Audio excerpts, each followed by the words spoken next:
so we move on to our first speaker today. He's a holder of an MSc in Social Policy and Development and a BSc in International Relations from the London School of Economics and Political Science of UK. He's a founder and a voluntary director of the revived youth movement Connect Lanka. He's also a global shaper, fellow co-hub of the World Economic Forum. He has worked with youth to encourage positive and active youth participation since his school days. He has received his education at a leading school in Sri Lanka, Ananda College. And please welcome Fadhil Markar.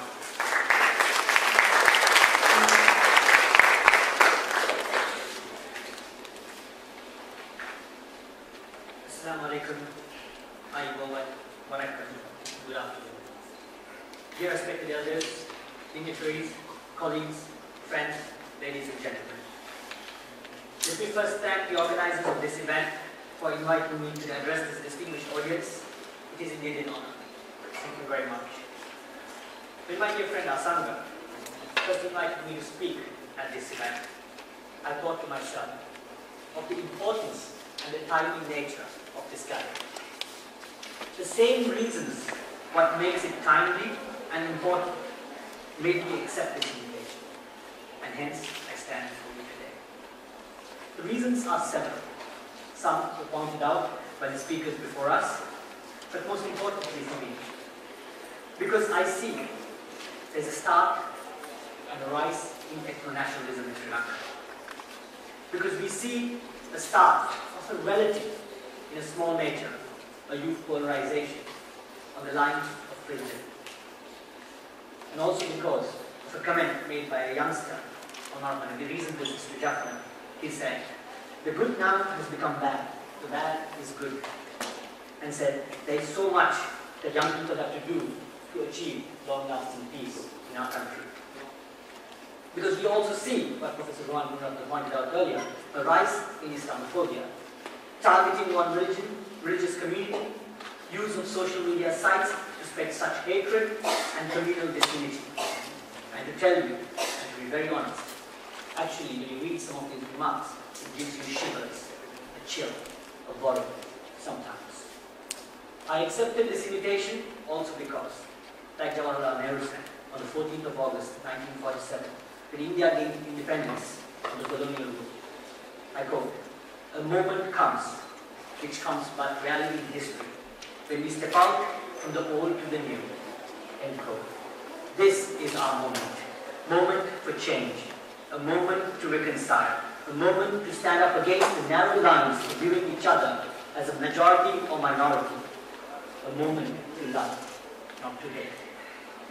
Also because I believe of the potential young people have to seize this moment, in a positive way, define the future, their future.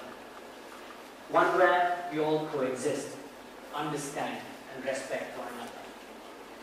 Finally, because it is time for us, like John F. Kennedy said in 1961 in his inaugural address, I quote, ask not what your country can do for you, ask what you can do for your country, end quote.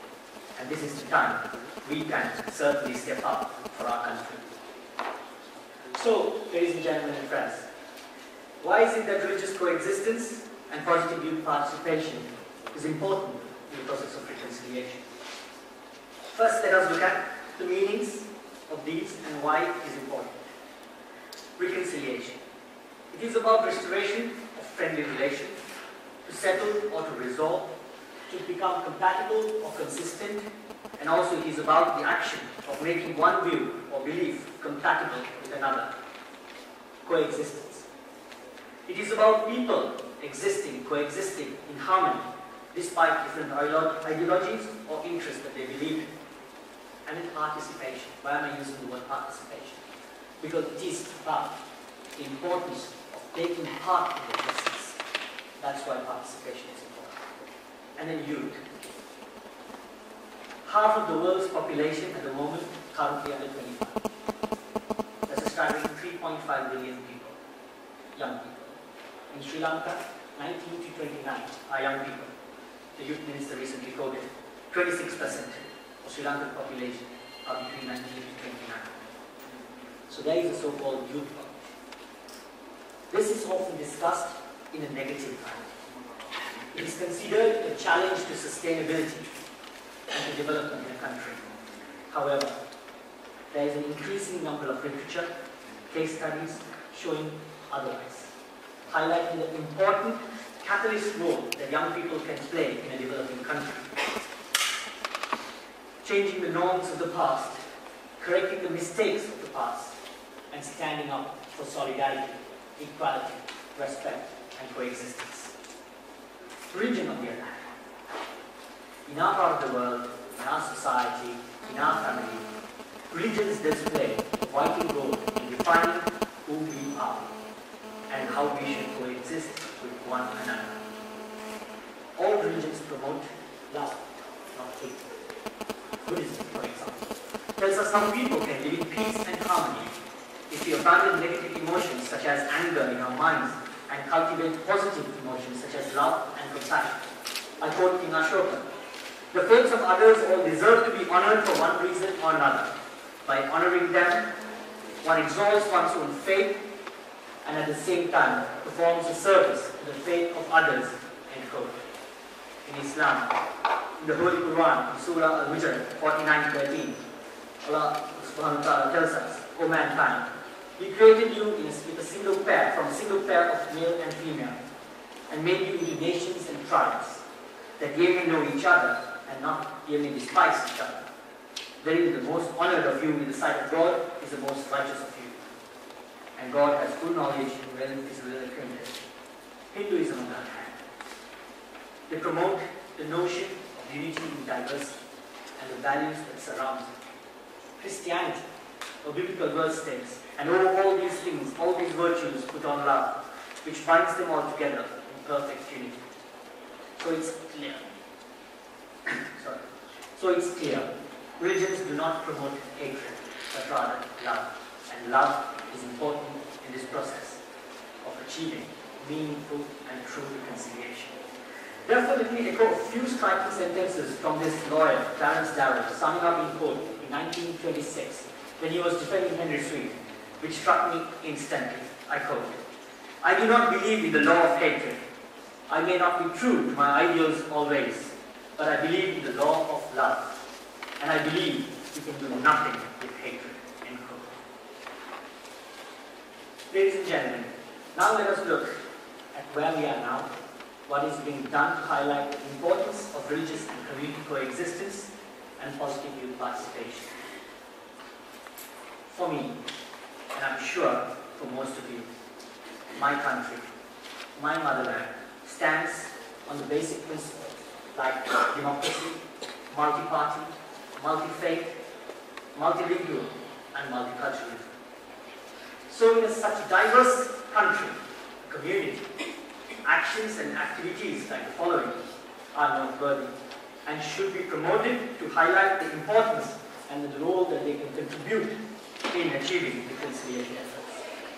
Take for example, recently, I'm using my alma mater's example here from Ananda College, the Sivagurunadan Trophy Cricket Encounter.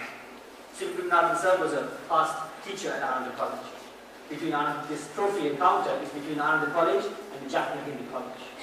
This was about building bridges on old foundations, providing opportunities for students, staff, parents to cross over the invisible barriers that has been built over the past few decades. What is even more encouraging now is to hear that Ananda is looking at similar encounter in the East with a Muslim school. Building Bridges Project.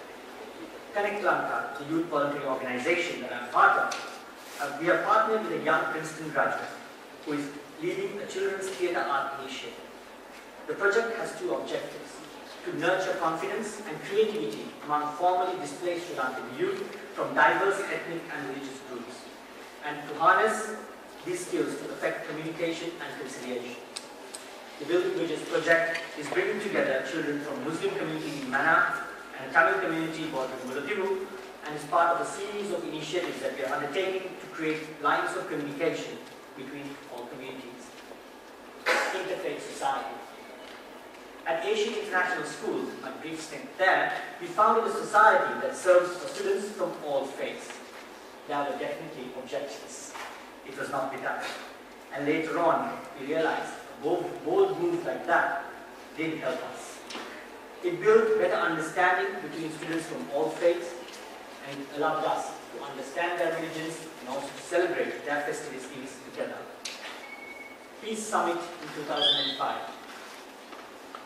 In 2005, a year after the tsunami, we continued our work as part of Peace Initiative. What Connect Lanka was previously known as, to build peace among all communities. We started with school children.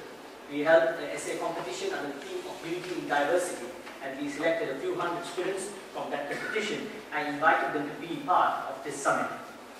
For most, it was first time in Colombo. And for some, it was first time meeting youngsters from other parts of the country.